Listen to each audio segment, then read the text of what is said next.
Hello. Hello. Thank you so much for talking to us this morning. Emily, I want to say to you, first of all, congratulations. Thank you. What's it like being back at work after your baby? Very hard, because I've spent days on end just staring at her, and so... Has Tom given you any parenting advice? They don't need it. They're very cool. Both her and John, they're excellent. Thank you. She's beautiful, Hazel. She's so cute. Tom just met her. Yeah. Oh, so you're bringing her with you, travelling with her? Yeah, she's coming with Mummy. But you never think, look at her training. I know. That, How did that in the happen? film, she trained.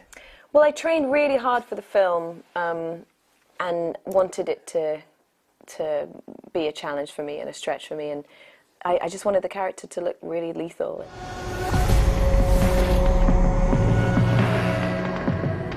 You do know what's happening to me. What happened to you happened to me. There's a moment where you're doing like a plank on your hands, and was that really you? Yes. Tell me the story, how you and Doug figured that out. Well, we were trying to figure out the best way to introduce the character, and we were trying to come up with different ways, and we wanted it to be physical, but we didn't know what we wanted to do, so we were all out having sushi, and one of the other characters in the movie, who was, you know, one of the members of J Squad, Kick, he just said, "Oh, show Doug that yoga move that you can do." And I just did it in the middle of the sushi restaurant. I remember Doug just looking at me like that, and he just went, "That's it." Her kind of dedication, I mean, she's an extraordinary actress. It's true, Em. It's like you have to... Brits are really bad with compliments, though, aren't they? They're like, "Whoa." Yeah, okay. It's extraordinary, but also very dedicated. Had she not done that, because, I mean, the suits, of course, we're wearing them, they're practical in the film, but to build that kind of character, we wanted... Rita's very much an iconic, you know, it's an extraordinary character, and had she not had that kind of commitment, we would not have been able to accomplish what we wanted to accomplish with the film. Now, you picked Emily for the role, didn't you? Yeah, I've wanted to work with her a long time. What was it about her that you thought was right for this role, which is such a kind of action? Beauty, intelligence. Stunning beauty, incredible wit. Really, I just think she's an extraordinary actress. How did you do that? Come on! Come find me when you wake up. Lots of kids at home will be watching. Now, I know something interesting about both of you, which is that you've both struggled with challenges at school, didn't you? Tom, you were diagnosed as dyslexic. Yeah, I went to many different schools. Yeah. I went to many different schools. And Emily, you had a stammer. I did, yeah. How did you both overcome those challenges? I sort of grew out of mine. I mean, I think that it was something that I definitely struggled with a lot as a kid, and it was really hard at first, and you know, I was desperate to be heard and desperate to speak and not misrepresent who I was, you know. So I think a stutter is something that, yes, it's genetic, and so it kind of runs in my family. Like my grandfather had it, my cousin has it, and it's weird. Sometimes when I get tired, it still comes back. And so any kid who comes and speaks to me about having one, I always just encourage them to take an acting class, because actually the thing that helped me was when I pretend to be somebody else, and when I put on a silly voice or something, it allowed me to speak fluently, and so I sort of conquered it through that route, you know. So I always encourage kids actually just to speak as much as possible and not let the stutter hinder you, so that you just stop talking, you know, because that happened to me for a bit. I just felt very resistant in speaking to people, you know.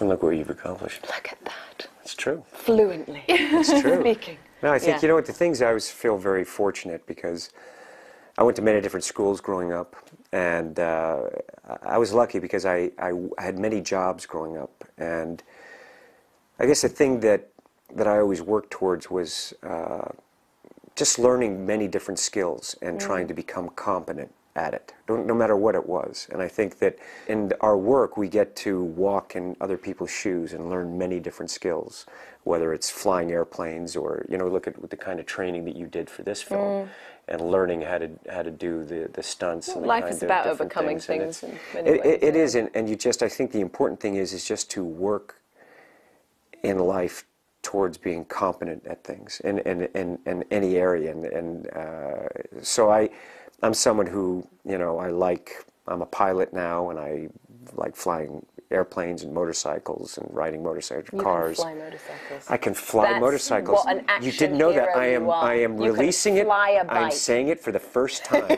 just so you know. Jet lag's kicking in. The opening scene is incredible. Trafalgar Square. Oh man.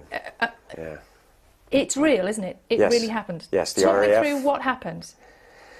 we were working on the script as we do, and Doug and I were talking about the opening and finding something that is both visual but also with the story, setting the time and tone of the film. We needed something that showed this character is above it all, that he's not part of it. He's not part of that world at the beginning. He's very, you know, because my character I play is an unlikely hero. He's essentially a coward. He's a coward.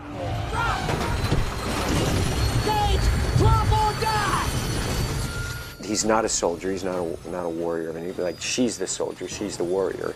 So I thought, and I would love to land a helicopter in Trafalgar Square. That was really. I've always really. I thought this works into the story, right, guys? We can get this. And I was, you can so many justify years, it about being a character, but exactly, you wanted to fly a helicopter in Trafalgar Yes, I did. Square. Yes, No, I did. you For wanted years. You flew the helicopter. Oh no, No, no, he didn't. no. He We was had the asleep. RAF. They worked with us. I was asleep in the back. But it just. First of all, I love London. It's like a second home to me. I've made so many films here and have so many friends, and I've spent so much time walking through. And like the way I travel around, I'm looking at architecture and looking at stories and thinking, oh, can I jump off that? Can I do that? Can I land out? That's how he sightsees. And I go like, I thought it would be extraordinary. That piece of history. You like it here. I love it loves here. the No, I Brits. love it here. Love the Brits. Love the Brits. Love the Brits. Go on, do your best British accent. Go on. You do No. it. You do it. I can do it. You do your American. Let's hear your American. I You do really it. Let's hear. Now hear this British accent. Em, come Oh on. my God, Tom. Yeah. What do you want me to do? You do a mean American No, accent. do Peyton. very do nice. Peyton. This is the Do kind a of stuff Valley we do. Girl Like for it Tom. would make Oh people my God, laugh. Tom, I just so can't wait to see your Mission Impossible. It's gonna be so great. It's the way it kind of No, tails no, no. off at the end. Anytime we were there, because also it'd be like Rita, we'd be in the car. I'd be like, bring Peyton. You know. We call this character Peyton. Peyton. So we do it all the time. Isn't the there a Valley Girl. Peyton Asking reference me in the about film? stunts. There is a Peyton reference in the film. Yes, we we put do. it in. Yeah, we put it Yeah. in. That's Yeah. I said that To try and make because me laugh on the in the day I was scene. trying to make her laugh in the scene. But we did a lot of things that were fun on the set to make each other laugh. They would make me do the Les Grossman dance in the exosuit on set. Go on. Yes. You know the dance you did, Tropic Thunder? You know, Tropic Thunder. In you the know. suit? In Yeah. the suit. So- I'd also like to push him over in the suit because then you have to understand once you're down, you're like a turtle. You're like and a you turtle. can't- You're You like, need three people blunt, to get you back up. Blunt. So we'd be doing stuff where we're kneeling in the sand and stuff, and I just tilt Just him over. tilt him over. Just And with- as he's falling, he goes, "Don't!" Is there video footage of this? I Oh, wanna there's see that. plenty. Yeah. There's plenty of that. Yeah. That's brilliant. good fun. Lovely to talk Good to you fun. guys. Such Really a nice to pleasure. meet you. Thank you Lovely so to meet much. you. Really Thank lovely. you. Thank you.